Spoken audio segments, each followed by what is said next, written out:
Good morning students. आज हम लोग सेशन 6 में प्रोसीड कर रहे हैं linear equation in two variables और आज का हमारा टॉपिक है conditions for solvability of equations. Means two different equations के लिए जो कंडीशंस है उसके सॉल्वेबिलिटी का क्या होगा, उसके कंडीशंस के बारे में पढ़ेंगे। सबसे फर्स्ट कंडीशन पढ़ना है for infinite solution, solution and for infinite solution condition is a1 by a2 equals to b1 by b2 equals to c1 by c2। क्या है condition? a1 by a2 equals to b1 by b2 equals to c1 by c2 for infinite number of solutions। First chapter को हम left किए थे जिसमें बताया गया था solution of linear equation in two variables by graphical method. आप वहां पे थोड़ा सा कंफ्यूज होते हैं, तो थोड़ी से कंफ्यूजन के लिए हम फर्स्ट चैप्टर को लेफ्ट करके आगे प्रोसीड किए थे। क्यों? क्योंकि नेचर जो होगा ग्राफ का वो अलग अलग होगा। अब आप सॉल्यूशन बनाने का तरीका सीख चुके हैं कि क्रॉस मल्टीप्लिकेशन प्रोसेस क्या होता है, एलिमिनेशन प्रोसेस क्या होता है, सब्स्टिट्यूशन प्रोसेस क्या होता है। तो एक ही मेथड बचा हुआ ग्राफिकल मेथड। तो जो condition for solvability of equation है इसी में हम आपको उसको सम अप कर देते हैं और आप समझ में जाएंगे। In the case of infinite number of solution for two different equations, जब आप दो different equations को आप सॉल्व करेंगे तो उस कंडीशन में क्या होगा?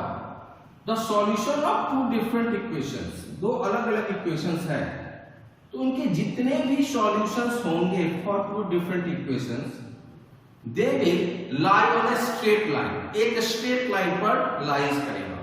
कब? For infinite solution. एग्जामिनेशन में हो सकता है आपको क्वेश्चन क्या दे दे, इस तरह से एक ग्राफ खींच दे और कहेगा क्या, write down the conditions for solvability of the equations या which type of solution does it represent. Simple, which type of solution does it represent, write down its condition. तो कौन सा सॉल्यूशन को रिप्रेजेंट कर रहा है?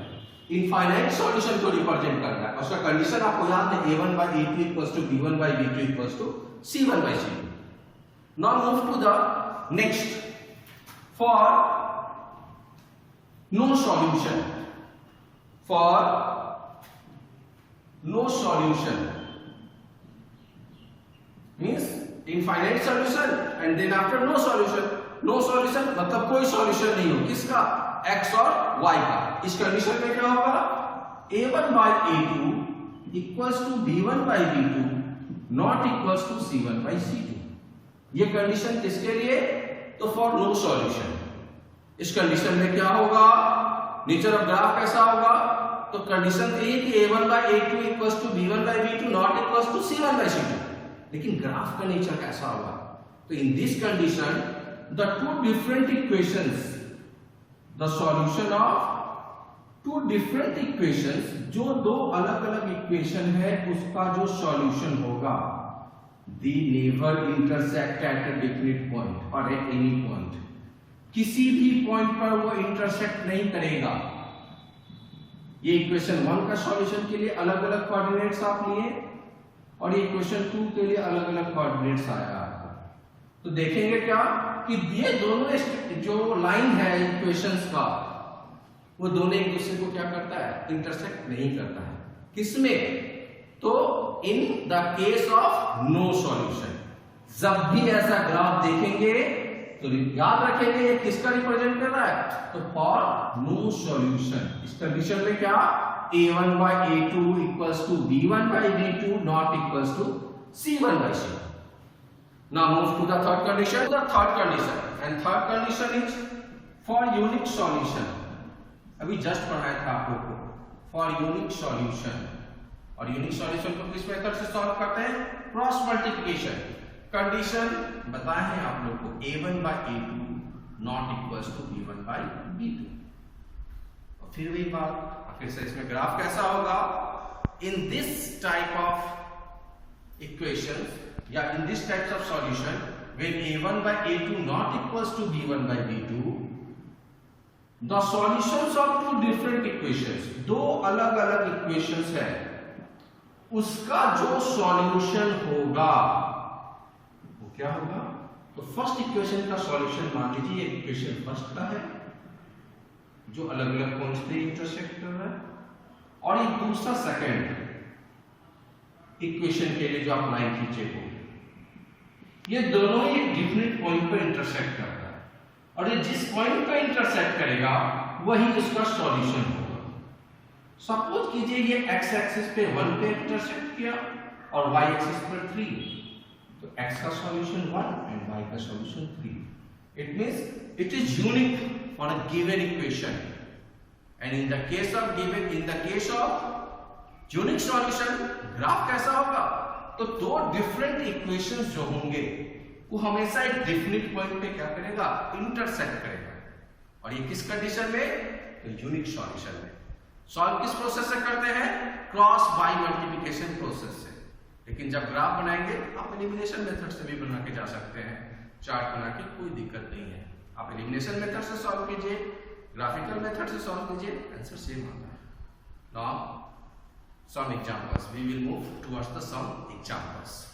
अब मूव करते हैं फर्स्ट एग्जांपल की तरफ, और ये जो एग्जांपल्स आप लोग को समझा रहे हैं फॉर इनफाइनाइट सॉल्यूशंस, क्योंकि एग्जामिनेशन में sure and certain 2 to 3 marks का क्वेश्चन आएगा ही आएगा। और आप सोचते होंगे सर हर वीडियो में आप बोलते हैं इस टाइप का एक क्वेश्चन आता है, लेकिन आप देखेंगे हर एग्जामिनेशन में तो कभी शिफ्ट करते हैं। भगवान ने जो हर बार बता दी कि यही क्वेश्चन आएगा, हाँ इस टाइप का क्वेश्चन आएगा और ऐसा ही क्वेश्चन आएगा, और ऐसा क्वेश्चन आएगा ही आएगा। इतना बिलीव करके पढ़िए, क्वेश्चन मिस नहीं करेगा। इस टाइप का भी क्वेश्चन पूछता है एग्जाम में। Find the value of k for which 2x plus k minus 2 into y equals to k, 6x plus 2k minus 1 into y equals to 2k plus 5 has infinite solution. अब इसका solution बनाएंगे कैसे? तो याद रखिएगा जो condition दिया हुआ है ना उसको सबसे फर्स्ट में लिखते हैं। इनफाइनाइट सॉल्यूशन लिखा है, हम लिखेंगे फॉर इनफाइनाइट सॉल्यूशन। अभी कंडीशन आपको तुरंत बताएं क्या होता है इनफाइनाइट सॉल्यूशन के लिए? a1 by a2 equals to b1 by b2 equals to c1 by c2. a1 by a2 equals to b1 by b2 equals to c1 by c2 for infinite solution. अब यहां पर आप देखिए अगर ये तीनों ही इक्वेशन इक्वल है तो क्या हो सकता है? केस 1 मान लेते हैं, ये क्या होगा? a1 by a2 equals to b1 by b2. Second case में क्या हो सकता है? b1 by b2 equals to c1 by c2.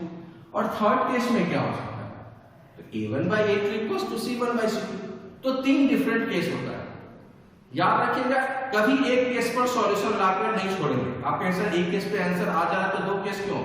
क्योंकि जब कभी सॉल्व करेंगे ना क्वेश्चन तो हो सकता है आप एक बार सॉल्व कर रहे हैं k का वैल्यू 5 आ गया, और दूसरी बार जब सॉल्व कर रहे हैं तो k² = 25 आया। सपोज कीजिए आपको हम क्या बोले, आप सॉल्व करेंगे एक केस में, मान लीजिए एक केस में k = 5 और बुक में आंसर -5 दे रहा है या कुछ और डिफरेंट दे रहा है, और आप दूसरे इक्वेशन सॉल्व किए k² = 25, तो k का वैल्यू क्या लिखेंगे? +-5। तो दोनों में मैच क्या किया आपका? +5। तो उस कंडीशन में आपका मल्टीपल चॉइस क्वेश्चन जब रहता है तो आप गलती नहीं करें, इसलिए बताते हैं कम से कम दो केस में आप सॉल्यूशंस को बनाएंगे एग्जामिनेशन में। तो इसको भी दो केस में, case 1 a1 by a2 equals to b1 by b2, a1 value 2, a2 value 6, b1 k minus 2, b2 2k minus 1। Cross multiply करते हैं, 6 into k 6k, 6 2 जा 12, 2 2 जा 4k, 2 1 जा 2, 6k minus 4k 2k, -2 plus 12, 2k equals to 10, then k equals to 5। अब कोई sir case 5 k equals to 5 book में answer दिया है आ गया, तो सेकेंड केस से भी हम इसको वेरीफाई कर लेंगे। केस 2 आप चाहें तो ले सकते हैं क्या? तो b1 by b2 equals to c1 by c2। कहीं सर हम case 2 a1 by a2 equals to c1 by c2 नहीं ले सकते? आप फ्री हैं, आप कोई भी केस, आप a1 by a2 equals to c1 by c2 भी केस ले सकते हैं, वो आपके डिपेंड करता है कि आप कैसे सॉल्व। हम b1 by b2 लिए, b1 की जगह पे क्या है? k minus 2, b2 की जगह पे क्या है? 2k minus 1, c1 के minus k, c2 minus 2k plus minus minus cancel, multiply करते हैं 2k into k 2k square, k into minus 1 minus k, 2k into k 2k square, 5 into k 5k, minus 2 into 2k minus 4k, minus plus minus 2k square same है, finished. Minus k equals to k minus 10, minus k equals to minus 10, minus 2k equals to minus 10, therefore k equals to 5। अब दोनों conditions में क्या आया, k equals to 5, k equals to 5, therefore k equals to 5। This is your answer for which infinite solution. Okay, question 8, find the value of a and b for which 2x plus 3y equals to 7, a plus b plus 1 into x plus a plus 2b plus 2 into y equals to 4 into a plus b plus 1 has infinite solution। has infinite solution, क्या है इसका infinite solution। तो अभी infinite solution का तरीका बताया ना आपको। इनफाइनाइट सॉल्यूशन का तरीका क्या है बताने का, सबसे पहले कंडीशन लिखेंगे, और कंडीशन क्या है, तो for infinite solution but a1 by a2 equals to b1 by b2 equals to c1 by c2। अब इससे पहले वाले क्वेश्चन बताना कम से कम कितना केस लेना है, 2 केस।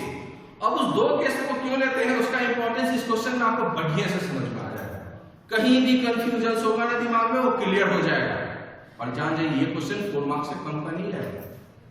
बनाएंगे कैसे, फिर वही तरीका, case 1 a1 by a2 equals to b1 by b2।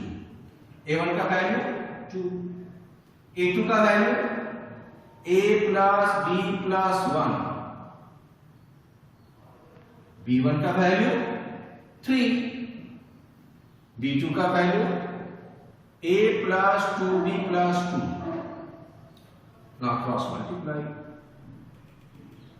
3 into a 3a, 3 into b 3b, 3 into 1 3 equals to 2 into a 2a, 2 into 2b 4b, 2 2 जा 4, 3a minus 2a a, 3b minus 4b minus b equals to 4 minus 3 how much, 1। this is our equation first। अब तुमको a और b का value नहीं निकला ना, पहले वाले अगर एक ही कंडीशन पे सॉल्व करते तो a और b का वैल्यू नहीं निकलता। अब मूव करते हैं केस 2। केस 2 क्या लिया हम, b1 by b2 equals to c1 by c2। b1 का वैल्यू क्या, जस्ट लिखे आप 3 by a plus 2b plus 2। c1 का वैल्यू क्या, यहां क्या लिखा है 7। c2 का वैल्यू क्या, c2 का value 4 into a 4a plus 4b plus 1। इधर लाते इक्वल्स टू के तो क्या होता, साइन चेंज होता। अब सॉल्व करते हैं, मल्टीप्लाई 7a 7 2 जा 14b plus 7 2 जा 14, 3 4 जा 12a, 3 4 जा 12b plus 3। 7 में से 12a माइनस किया क्या हुआ, माइनस 5a। 14 में से 12b माइनस किया तो क्या बचा, 2b। 3 में से 14 माइनस करें क्या बचेगा, माइनस। अब हम लोग को दो अलग अलग इक्वेशन मिला, तो अब इसका आगे कैसे सॉल्व करेंगे, बस वही तरीका जैसे हम लोग पहले फॉलो किए एलिमिनेशन मेथड से इसको सॉल्व कर देंगे। क्या करेंगे, अब देखिए फर्स्ट इक्वेशन में क्या आया हमको, a यहां पर क्या है -5a, तो simple equation first into 5 lane equate with second, क्योंकि सेकंड को किसी से मल्टीप्लाई करने की जरूरत नहीं है, तो डायरेक्ट इक्वेट। तो 5 into a 5a minus 5b equals to 5 1 जा 5 -5a + 2b equals to -11. -5b + 2b -3b -6, therefore b equals to 2. अब क्या करेंगे? b का वैल्यू तो पता चल गया, अब इक्वेशन 1 में प्लेस कर देंगे in equation first. a minus b equals to 1 in the first equation, a minus b equals to 1, b का value 2, a minus 2 equals to 1, a equals to 3। Very simple. आप सोच सकते हैं लेंथ भी है, कंडीशन भी है, थोड़ा सा दिमाग यूज करना है तो 3 से 4 नंबर का क्वेश्चन रहेगा। इसी पर बेस्ड होमवर्क दे रहे हैं कुछ क्वेश्चंस, स्पेशल क्वेश्चंस, आप उसको बनाएंगे। आज के लिए बस इतना ही। Thank you.